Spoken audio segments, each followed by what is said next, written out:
Radhe Radhe friends. आज हमने मनाई लड्डू गोपाल जी की छठी। उसके लिए देखिए सुबह ही उठ के हम लोग रसोई में साफ़ करके सारी क्लीनिंग करके उनका भोग लगाने खड़े हो गए। आज हमारे यहाँ छठी के दिन उनका भोग जो है लड्डू गोपाल जी का कढ़ी चावल से लगाया जाता है। और हमने थोड़ा सा बनाया सूखा वाला प्रसाद जिसे पंजीरी भी कहते हैं, और बनाया पंचामृत जो कि बहुत ज़रूरी होता है। गोपाल जी का कोई भी त्योहार हो उसमें पंचामृत कंपलसरी होता है। और इस तरीके से हम लोग सुबह से ही लग गए पूरे घर की साफ़ सफाई में और उनका भोग लगाने में। मैं रसोई में लगी हुई थी और मेरी बेटियां घर की सफाई कर रही थी। और हमने कढ़ी चावल प्रसाद सब बड़े मन से बनाया और बहुत ही अच्छा भी बना। अब मैं आप लोगों को टेस्ट वाइज तो नहीं बता सकती, लेकिन देख के आप लोगों को भी लग रहा होगा कि हाँ सब कुछ बहुत अच्छा बनाया। भोग बनाने के बाद में फिर हमने करा अपना गोपाल जी का श्रृंगार स्नान सारा कुछ पूजा करी, जो कि अभी आप लोग आगे देखेंगे किस तरीके से हम लोगों ने आज उनकी छठी पूजी है। और जो लोग अभी राधा अष्टमी का भी इंतज़ार में है, हम वो भी वीडियो बनाएंगे। और जो लोग ये करते हैं जन्माष्टमी, वो लोग छठी भी पूजते हैं। ज़्यादातर लोग छठी बनाते हैं, कुछ लोग नहीं भी बनाते हैं, मगर हम लोग तो मनाते हैं। इस तरीके से पंचामृत में गोपाल जी को 11 बार डुबकियाँ लगाई उनकी। इस तरीके से उनको स्नान कराया। पंचामृत में आप सभी जानते होंगे जैसे कि दूध, दही, शहद, घी, गंगा जल, पांचों चीज़ें ये होती हैं। पांचों तरह की मेवाएं होती हैं और 11वीं होती है हमारी तुलसी दल, जो कि बहुत ज़रूरी है। इन 11 चीज़ों से वैसे पंचामृत नाम है, लेकिन ये 11 चीज़ें मिल के ही पंचामृत बनता है। स्नान कराने के बाद गंगा जल से स्नान कराया गोपाल जी को। फिर उसके बाद में उनको पोंछ के और उनको पीले रंग के कपड़े पहनाए। छठी के दिन पीले ही रंग के कपड़े पहनाए जाते हैं। तो ये रेडीमेड है, वैसे मैं ज़्यादातर घर में ही सिलती हूँ। और अष्टमी वाले दिन मैंने अपने हाथ से ही बना के ड्रेस पहनाई थी, जो कि आप लोगों ने वीडियो में देखा होगा। पूरा श्रृंगार पगड़ी से लेके हर चीज़ मेरे हाथ की बनी हुई थी। और इस बार स्कूल की वजह से थोड़ा टाइम कम मिला तो छठी की मैं ड्रेस नहीं बना पाई। 2-3 ड्रेस मैं उनकी एक्स्ट्रा बना के रख लेती हूँ या रेडीमेड ला के रख लेती हूँ।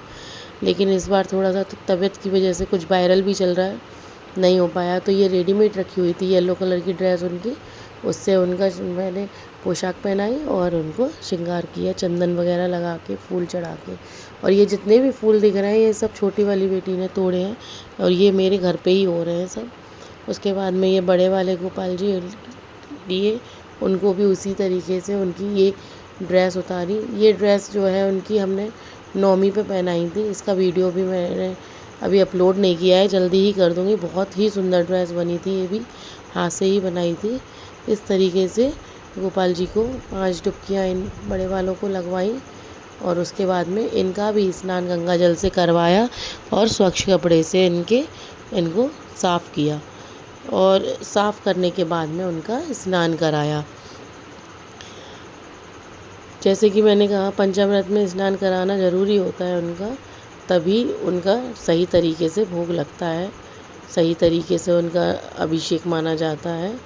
फिर इनके येलो ड्रेस नहीं थी तो ऑरेंज थी, तो मैंने कहा येलो और ऑरेंज एक जैसे ही होते हैं तो ऑरेंज भी चल जाता है।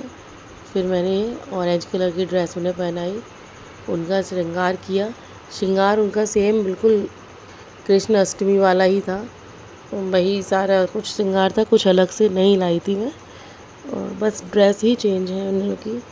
और यकीन मानिए कि अगर मन से जैसे इनका श्रृंगार किया जाए तो ये बहुत ही सुंदर लगते हैं, जो कि आप लोग अभी देखेंगे तो अपने आप ही बताएंगे कि कैसे लग रहे हैं।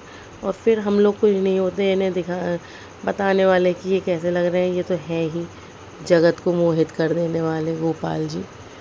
ये हमारे बराबर में ही ठाकुर जी और राधिका जी भी हैं, और लक्ष्मी जी, गणेश जी, शेरा वाली। मंदिर थोड़ा छोटा है मेरा, इसलिए से ज़्यादा क्लीन नहीं दिख पा रहा है। और ये इनके मैं कानों के लगा रही थी और ये बार बार छुट के गिरे जा रहा था। लास्ट में रुकी गया, फिर चंदन से तिलक किया, फूल चढ़ाए उनके, और उसके बाद में उनका भोग किया। देखिए बेटियों ने जो है फूलों से पूरा मंदिर सजा रखा था, बहुत सारे फूल थे जबकि अभी पेड़ पे और भी फूल हैं। और बाहर गली में लगा हुआ है चांदनी का पेड़, देखा होगा कई वीडियो में आप लोगों ने। और देखिए इस तरीके से इन्होंने सजाया हम लोगों ने मिलके मंदिर को। फिर उसके बाद लगाया उनका भोग। और कन्हैया जी को हमारे कढ़ी चावल बहुत प्रिय हैं, जो कि मथुरा में और ये वृंदावन वगैरह में प्रसाद में भी बँटते हैं। तो और आज के दिन, छठी के दिन, वैसे भी कढ़ी चावल ही बनते हैं, उसी से ही उनका भोग लगाया जाता है, वही शुभ माना जाता है। पूड़ी पकवान तो हर त्योहारों पे बनता ही है। लेकिन हमारे कन्हैया जी भी देखिए होशियार है, टाइम टाइम पे हर समय तला भुना चिकना नहीं खाते हैं। कभी चावल, कभी कढ़ी, कभी पूड़ी, कभी मिक्स वेज, जिसे अन्नकूट की सब्ज़ी बोलते हैं। तरह तरह के भोग, हकीकत में वो 56 भोग अपने तैयार करवा ही लेते हैं। और टेस्ट उनका बदलता ही रहता है, कभी माखन मिश्री है, कभी पंचामृत है। और फिर उसके बाद हमने प्रसाद थोड़ा थोड़ा पैकेट में बना के स्कूल, क्योंकि आज मैं नहीं गई थी, तो अपने स्टाफ को सभी को भेजा। सबका सेपरेट आया थोड़ा थोड़ा, लेकिन पहुंच सबका गया। और सभी लोगों ने थैंक यू और खुश हो गए। प्रसाद बहुत अच्छा लगा, विश भी भेजी और सभी को पसंद आया। छोटा सा कन्हैया देखो आंगने में डोले रे, पाँव में पैजनिया प्यारी।